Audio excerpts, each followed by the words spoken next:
Hi, Tom Culver, BCSN and Buckeye Broadband, and welcome in to another edition of It Matters at Toledo. And, it's a special show to me. I get to do a lot of these shows, certainly an honor and a privilege, but when I get to talk to people that, I thoroughly enjoy, I know the good work they're doing in our community, I think it makes it a special show, and I've got one such gentleman here today. Carrie Sarabia. Carrie, how are you? Tom, always good. You make me look bad, man. You dropped 27 pounds. Here now I'm the fat guy sitting in the chair, Right. You're looking lean and mean. Well, I thank you. I appreciate that. Yeah, you look good.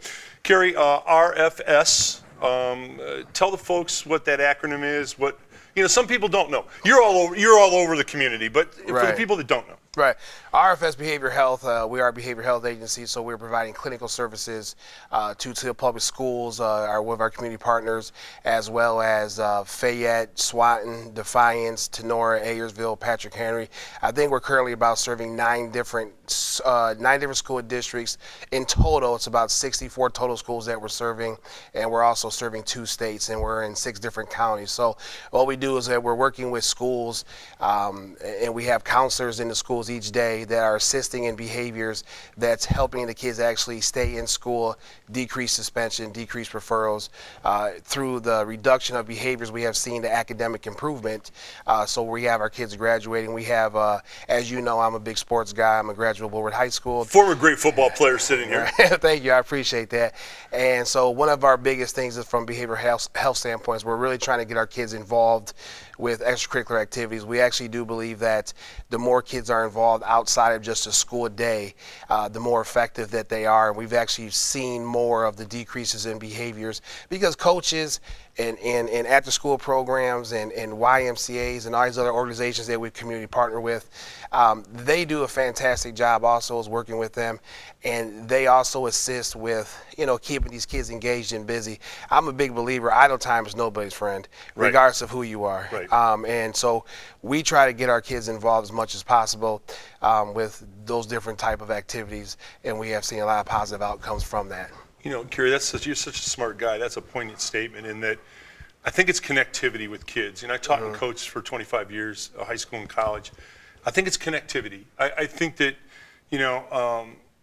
hopefully everybody has parents that are involved in their life, but sometimes in today's life, that's not the case. Right. TPS, unfortunately, has more homeless kids than any school system in the state of Ohio, and that's unfortunate. By the way, I'll pass a compliment along to you, Dr. Durant, good friends with Dr. Durant. I interviewed him just recently, and we did a lunch together and some things, and he speaks volumes about the great work that you are doing in TPS with kids. And when that gentleman tells you you're doing good work, you're doing good work. Absolutely.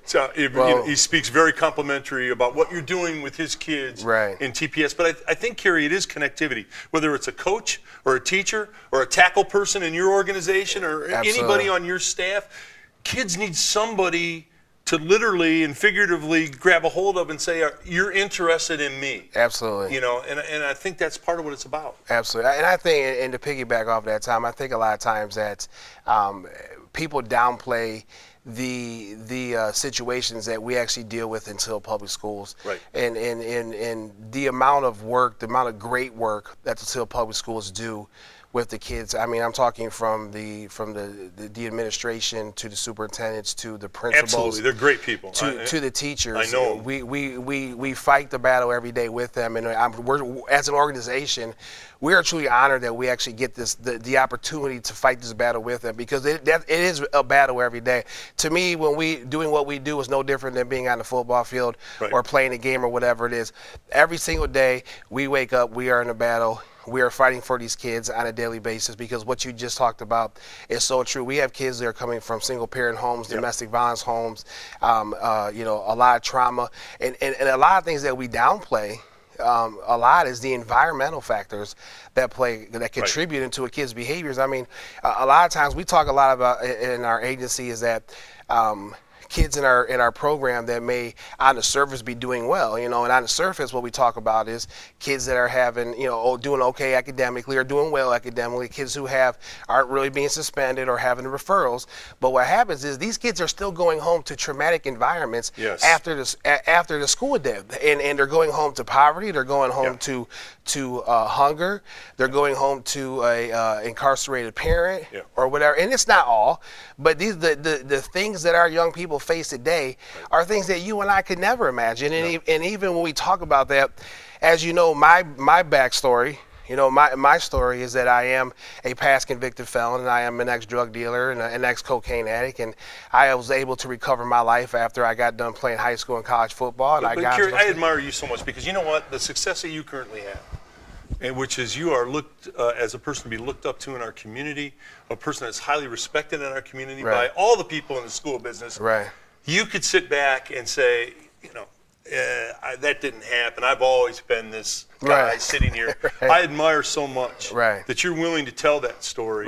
And you're willing, because that shows other young people that have had trouble with the law, that had issues with drugs or whatever it might be, that there is you can come out on the other side. Absolutely, you can. And they can be you. They can be a revered guy in the community. They can be someone that's successful, and they can help other people.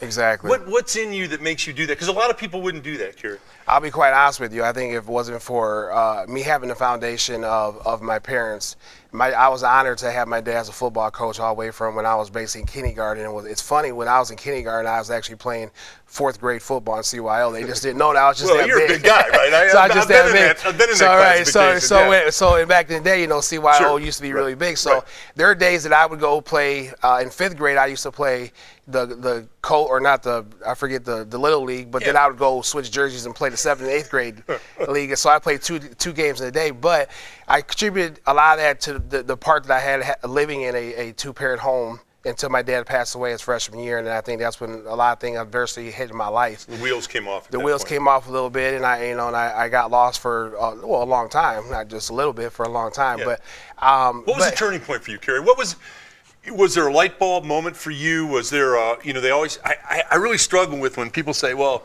let somebody bottom out. I've heard all the talks and the counselors and all this stuff, but here's my deal.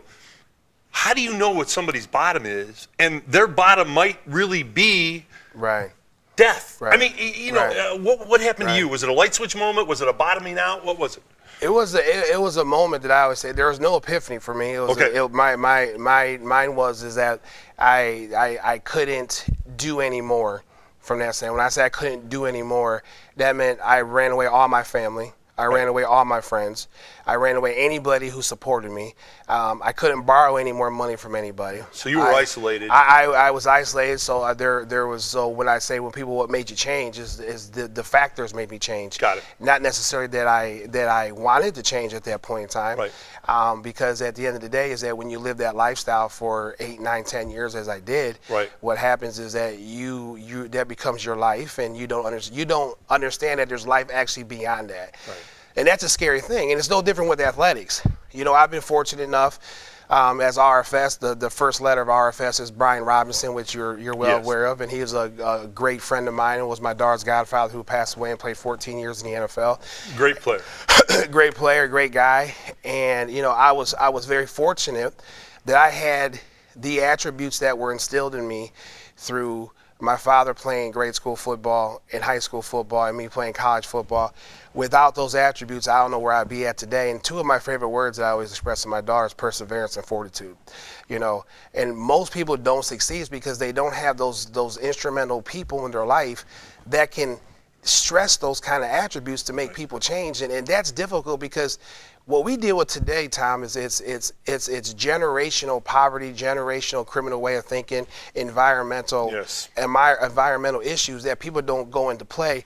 And unfortunately, if you don't have somebody in your life who's showing you that there's a difference, or that there's a different way, or there's a better way, well, what you know is what you know. Right. And that's what you see, and that's what you do. And it's just like anything else. You will become a product of your environment. Right. Either willingly or by the fact it's just the way it is. I mean, I mean, as you working put in your position, you deal with a lot of different situations, so you see it as well. Yeah, well, you're really a smart guy, Kerry. It's Dr. Durant was telling me, and you already know this because you work so closely with them. I was shocked that he made a deal with ProMedica to put a nurse in every TPS school. Yeah. And I said, Doc, that's great. He goes, well, do you understand, why we did that? I go, well, yeah, you want to know. He goes, you don't understand. No. He said, I'll tell you why we did it. Yep. He said, because for the majority of our kids, 80, 85, 90%, their first contact, and you know where I'm going with this, their first contact with anybody in a medical sense is the school nurse. Yep. And you think about that for a minute, and just all the things, all the aforementioned things that you just itemized there come into play. You're not getting a medical, you don't have great nutrition at home, there might not be any supervision. I don't care how good a kid you are, what's going to happen to you? Right. There's trouble on the corner. Absolutely, and without those nurses and without TPS and ProMedica reaching that kind of agreement, a lot of our kids would not even be able to get the bare medical necessities, I should say. I mean, we've had kids in our program that have been diagnosed with diabetes and other kind of issues as that, and they have been hospitalized multiple times throughout the year because the parents are on a budget or receiving, food stamps or whatever it may be, and it's kind of hard trying to buy the appropriate food for one person in the family when you have 4 other kids to feed in the family. Right. I mean, these are things that go on every single day that are going on with our school systems, and it's just not Toledo Public Schools. Like I mentioned before, we are in multiple school districts, and we may not see the behaviors in other rural areas, but we see the poverty, we see the exact same issues. We see kids who are going through a lot more anxiety or depression and have trauma. We have a lot more parents that, believe it or not, that we have a deal with a lot of parents in our rural areas that are dealing with parents of incarceration. Sure. I mean, so you see it across the board. It's just I think each school district shares its different levels of problems, but Toledo Public Schools obviously is where my heart's at, where I graduated from, coming from Woodward. Well, you were a star in their system and you're giving back, and I don't think there's anything, Kerry. And when you talk to the kids, they listen because you are a success story and you've overcome. And I think that carries immense weight. It's the John Kennedy statement of a rising tide lifts all boats. I think with your great organization and Dr. Durant, you're in the process of trying to lift all of our kids in our inner city TPS situation. And, absolutely. And we're proud of you, what you've done, what you've accomplished, and your staff. And we appreciate the support that you've given BCSN. It's been tremendous. People want to contact you. Let's say that they know kids that are struggling. Right. They know kids that are dealing with drug and alcohol issues or gang issues or street issues or whatever it might be. How do they get a hold of you, Kerry? They can go to our website at www.rfstackle.com, or they can contact our main office at 419-693-9600 and just talk to the receptionist, or we have a thing on site of a referral process that you can actually go to, and someone will contact you within 24 to 48 hours and see what the issue is. Right now, we currently service over 28 schools in Toledo Public Schools, so there's really not too many schools that we're not in. Okay. So the likelihood of us being in the schools that we work with is high. So, Kerry, you're a guy, I don't say this lightly, you're a guy that's making a difference every day in our community. We're so proud of you, and we thank you for what you're doing because, like I said, I've taught and coached for a long time. There's nothing more important than the work you're doing with young kids in your organization. Thank you. Thank you so much. And you got to tell me how to lose the 27 pounds off air, okay? It ain't fun. It's not fun. Quit eating. Just quit eating. Right. I want to see it die, Kerry. It's not fun, right. I see it and I eat it. It's not fun at all. It's not fun at all. It's not fun at all. We're going to do this again. Thanks, Kerry. All right. Thank you. Tom Cole for It Matters at Toledo.